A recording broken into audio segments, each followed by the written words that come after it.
Alright, welcome to the worst automotive channel on YouTube, probably the worst channel on YouTube regardless. But here are some reasons. Well, I don't know how many reasons. Basically, I'll go ahead and say what this car is first. Basically, I have showed this car off many times, but this is my 1988 Buick Reatta. Please excuse it being a little dirty. I try to keep it clean the best I can. I'm busy. I clean it pretty much every time I'm off. But it sits outside and it's white, so it gets dirty. But if you don't know what a Buick Reatta is, the Reatta was a limited production sports coupe or Grand Tourer coupe made and marketed by Buick.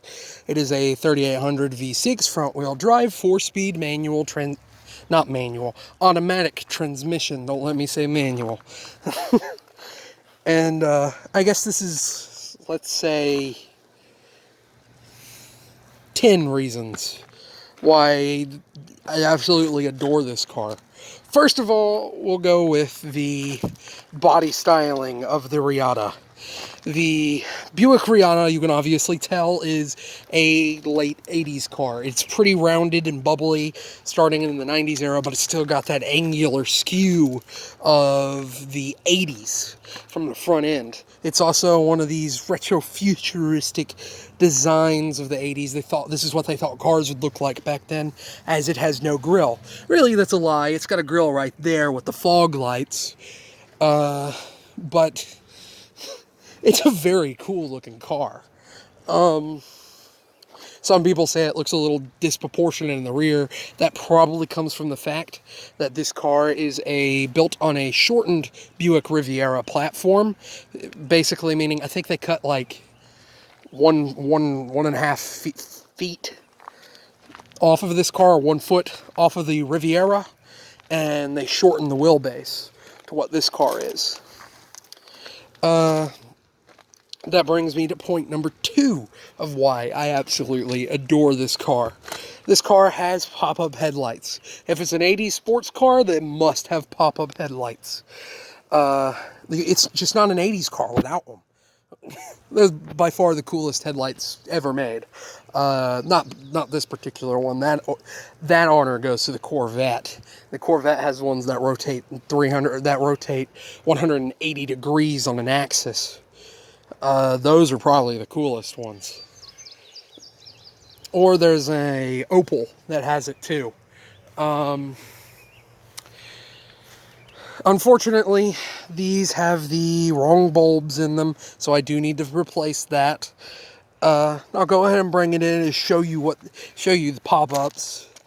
They're very cool. Unfortunately, one of the motors is getting a little weak, so it's probably about to have to get replaced eventually.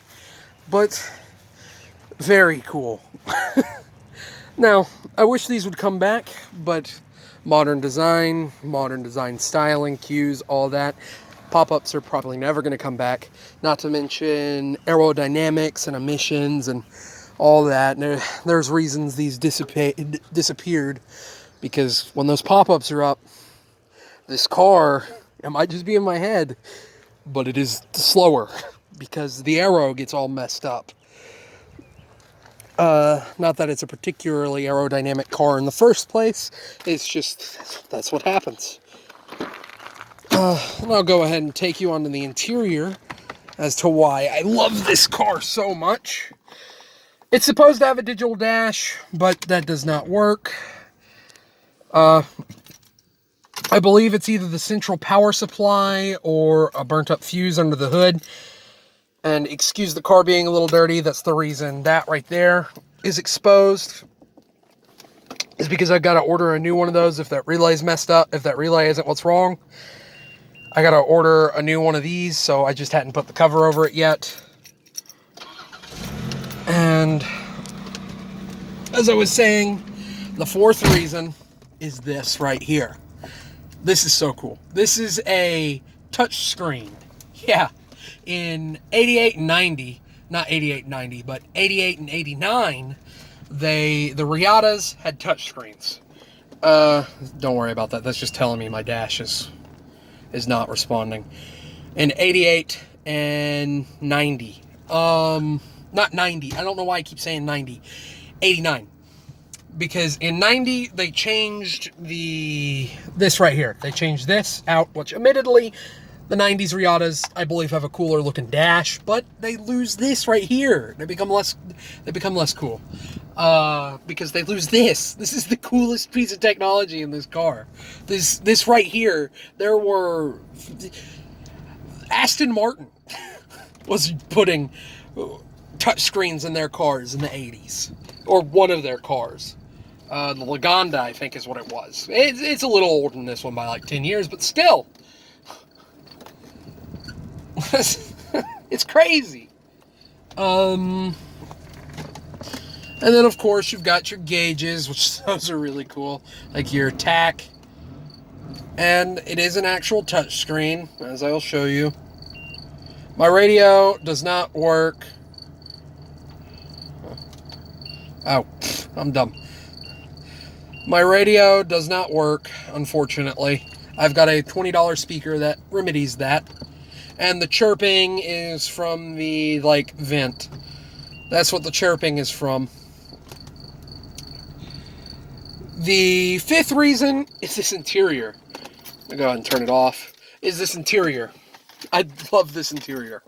It just screams 80s. When you sit down in this car, you're like in a time machine. Mine is in pretty good shape. It's still not the best one out there. You could find these with way better shape interiors than mine. But it's got this little line that wraps all the way around the car. All the way. And it's so cool. I love this car. The seats, I guess, would be the sixth. I like them just for the sole fact that they kind of remind me of a Porsche. That's a simple one. And all this buttons and everything. I just like buttons. Now, are they bad? And will they eventually go bad? Yes. But I like buttons. I can't help myself. So I guess that's reason 8. 2 short ones. And this particular car, as you probably noticed, has a sunroof. That's not one of my likes. I don't really like the sunroof. In fact, I had to repair it. It's kind of jury-rigged repaired because I can't open it, but I don't really care. Whatever.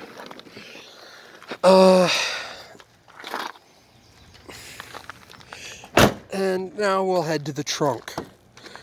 Right here, back on the outside. It didn't used to say Bic. It used to say Buick when I first bought it, but the U fell off going down the road. I still have the I. And this is a wraparound tail light. It is a light bar. Every bulb works in it. It's cool. What else? I guess the 8th reason would be these right here. It's got side lamps, meaning when you turn on the indicator, it lights up the side. That I have to fix, so I'm sure it's cool. And the fog lamps is a very nice touch. And, well, really, and finally, the final reason is it just gets so much attention. Normally, I really don't care. I don't care. I just don't. I'm not one to be the center of attention. I don't really care. But it is nice to drive around a car that people are like, wow, that's cool. I haven't seen one. It legitimately makes people happy to see the car.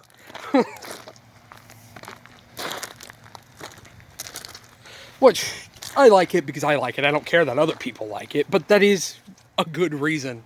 Like, if you want a car that draws attention, you want something that people are going to look at, they're going to see it, they're going to be like, wow, that's a cool car. This is your car if you can find one. Because it does.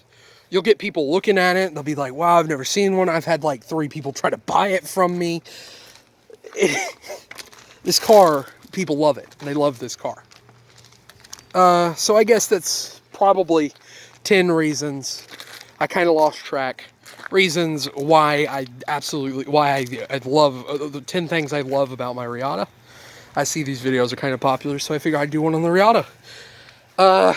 If you're watching from America, which most of you are, happy 4th of July. So, yeah, happy 4th of July. Sorry this video gets uploaded so late in the day for those who are regular, which there's like 10 of you now. And I'm only 1 subscriber away, so I'm just going to go ahead and say it. Thank you for our 200 subscribers. I'll have an actual video probably saying thank you for that. And if you want to help this channel, if you like what you saw here, the best way to do it is to like, comment, subscribe, share the video, spread the name of the channel, and all that. But other than that, I will go ahead and say if you made it this far, thank you for watching, and have a good one.